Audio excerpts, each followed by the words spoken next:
Hi guys, welcome back to Motoring and Tech World. Today we have the Lexus UX250H. It is a hybrid. Sneak preview at the back, see the nice color leather.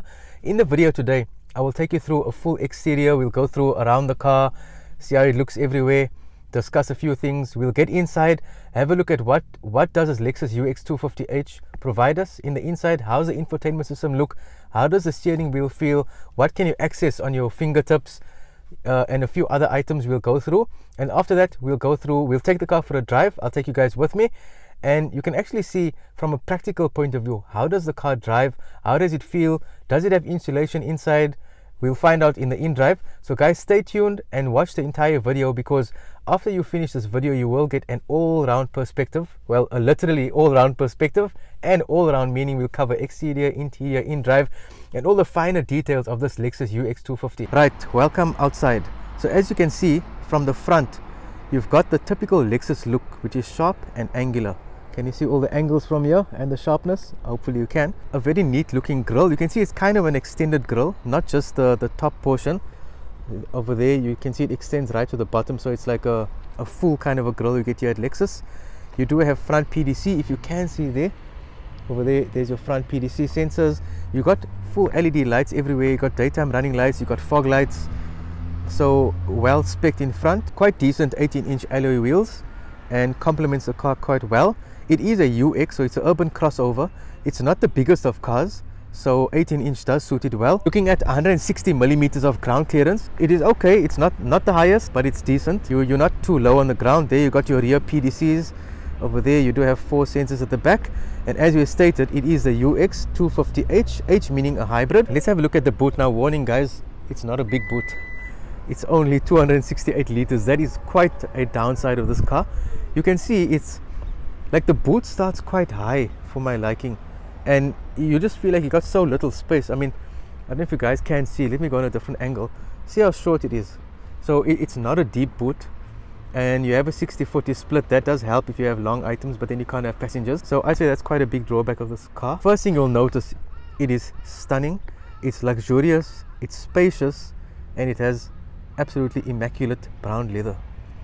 It just looks super stunning, and it is as comfortable as it looks, guys. Let's pull this down. You do have 2 cup holders, very nice and sturdy, which I quite like. And if you get inside, you do have this pouch here. You have 2 USB charging ports at the back. In terms of seating, it is exceptionally comfortable at the back. The knee room is quite adequate, and the armrest for the passenger is very nice. You do have electric windows here. Before we get to the front, I just want to show you something. You can actually measure this. Let's check here. Okay, exactly 43 liters of fuel. If you open the driver's seat, this is how it looks on the door. You have electric windows all around. You have a small compartment here and a compartment down here. It is a little bit on the tight side, so if you have this here, which is a prayer mat, you can't actually, you'll have to push it right to the back to fit a water bottle, and then this might fall out. So it is a bit small and tight. Then in front here you can have a look at the interior cabin, at how it looks at the driver's seat. Let's get inside and speak a bit more about this interior. An interesting thing is to change driving modes. You do it here. So to go to sport, let's switch the car on. Over there it actually starts quite nicely. Just have a look. Quite stunning. Now that's the cluster. Now this is how you change sport modes, or not sport modes, the driver modes. So to go to eco, you push it down. There you can see now down, you can see the eco sign over there. Then if you do it up, and then you can see sport, and then to get to normal, you see the right arrow to the right, so you just push that in, and it doesn't say normal, it just won't say eco, it won't say sport, so you know it's normal. So you do have onboard navigation, that button, and then you got your sounds. You can connect your phone, so it does have Android Auto and Apple CarPlay. Apple CarPlay is wireless, Android Auto isn't. That's why they have provided 2 USB ports at the bottom, so in case you need to connect your phone via Android Auto, you can use one of those cables to connect your phone, and you have the other one open for it if you're going to use it. Bottle holders fits quite well, as you can see there. And in terms of aircon, it is dual zone climate control. You adjust it here. It takes a bit of getting used to. It's not up and down. It is these piano buttons, but nevertheless it works well. If you hear, it actually makes a sound. That's not why it's called piano, it's just how it looks, not how it sounds. And then one thing here, to open this here, it's normally, normally you press a button here and you open it, but this actually opens from the side. So you press this here, and see what you have inside. USB-A. I quite like this because a lot of the new cars coming out now just have USB-C, so people who, like me, still have a USB-A device, cannot listen to anything. You're stuck with the radio. Guys, let's take this Lexus UX250H for the drive and chat about a few more items. As always, guys, please, whenever you drive, just a reminder, keep your seatbelt on. So I'm putting it on before we head off for a drive. So you didn't hear that I put the car on because it's a hybrid.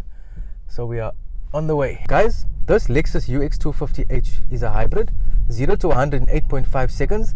It's not the fastest. It's got 135 kilowatts. It's a 2-liter CVT. And when I put this car in sport mode, I noticed immediately that it was faster than the Toyota Corolla Cross. And the Corolla Cross hybrid, I have tested that and reviewed it. If you want to watch it, I will link it in the description box below.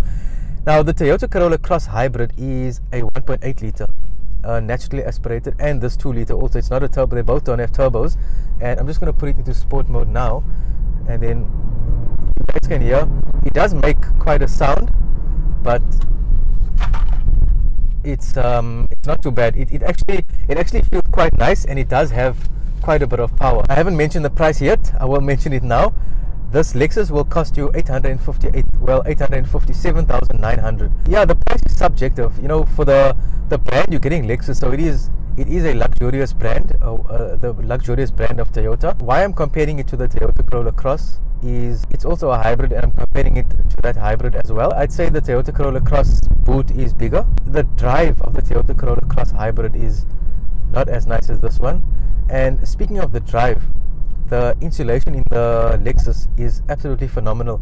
It is completely, not completely, but it is very, very silent in the inside, and you don't feel a lot of the bumps. You don't hear a lot of the sounds from the outside. Overall, it has good insulation. Now, you know, on this channel and over the past few months and years, we test drive very different cars.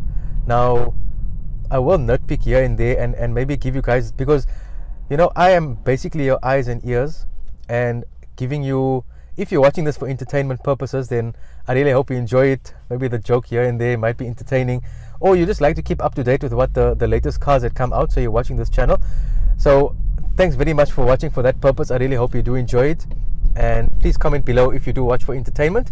If you are watching to purchase a car, what I want to do here is give you all the details, give you how it looks on the exterior. We spend some time in the interior, because generally if you are test driving a car or you're going to view a car, you won't get to spend that much time inside. You just get in the car and you drive, and then you're also with someone else, so you might not be able to do exactly what you want to do in the car. Test it out. Maybe you want to test out the 0 to 100. You want to test how it does around bends. Now, all those things you wouldn't actually be able to do, so I want to try and do that for you guys. So be your eyes and ears. And also, if you see a car here that you're thinking of, then it does take time to test drive. You have to schedule time out of your day to test drive a car. So what I want to do is help give you that opportunity to scout the car, check it out from the inside out, every aspect of it, and then you can decide, you know what, I want to maybe buy this car, put it on my list, so I will go test drive. In terms of driving, now, one thing to note, if a steering wheel is very important to you, like the thickness of it, this steering wheel does not feel absolutely premium.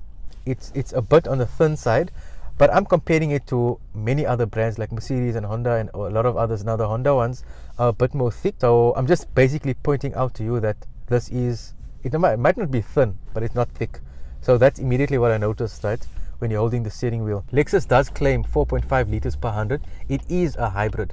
Now, I have been testing it a lot on many modes, and I'm not driving it as, you know, to be the most fuel efficient. My purpose of driving this car is not to test out the best fuel consumption. It's just to experience the car in different ways.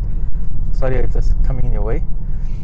So to experience the car in different ways. So fuel consumption I'm currently getting is 6.7, and 6.7, if you look at it as a normal petrol car, quite good. But although this is a hybrid, I'm just saying, if it was a petrol car at 6.7, I'm sure you'll be happy. In terms of the navigation, it works quite well.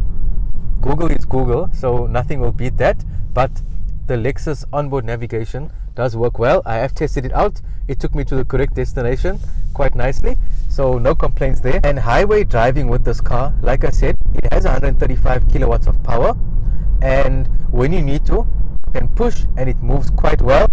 It's very nippy. it's not too big and not too small. So the car is a UX, so X standing for crossover, and it's really nippy in traffic, and the power to weight ratio is very good in this car. It's not too light, not too heavy, so it hit the sweet spot. So overall, this Lexus UX 250, although it's one of the smaller ones in the Lexus range in terms of SUVs, it's very nice. It's at a decent price. It is a luxurious car, and a lot of luxurious cars go at very high prices. So at 858,000, it is actually quite decent, and a good offering by Lexus, a good premium vehicle. Whether it's a family car, for me personally, the boot is a big disappointment for me, because it's only 268 liters and not a lot can fit in there. Don't take away from the fact that this car is absolutely brilliant. Just a pity about the boot. Sorry, I'm mentioning it a lot. It's a big thing for me, but other than that, it's an amazing car. In this review, I took you through an all-round view, a literal all-round view, and like I said, an all-round view of the car, exterior, interior. We spoke about the drive, we spoke about the practicalities. I tried to include as much practical aspects as I could. I hope you guys enjoyed the video. I hope you guys enjoyed the information and the presentation. And if you did enjoy, and if you are still watching now and you are not subscribed to the channel, please guys, hit that subscribe button. It will really mean a lot to the channel, the growth of the channel. And then guys, I can start bringing you all the cars that you recommend. I get a lot of recommendations of cars, and I can't always get everything you guys recommend. Some of them I can get, some I can't. But guys, if you subscribe to this channel and you leave a comment, hit the like button, it will really go a long way in growing this channel and enabling me to bring you guys the cars that you want. Not to say that these aren't the cars you want. I know these are the ones you want, but you know, even not even better cars, even more cars, even a wider variety. So guys, hit that like button, subscribe to the channel, share it with your friends and family. And guys, thanks again for watching, and I'll see you in the next video.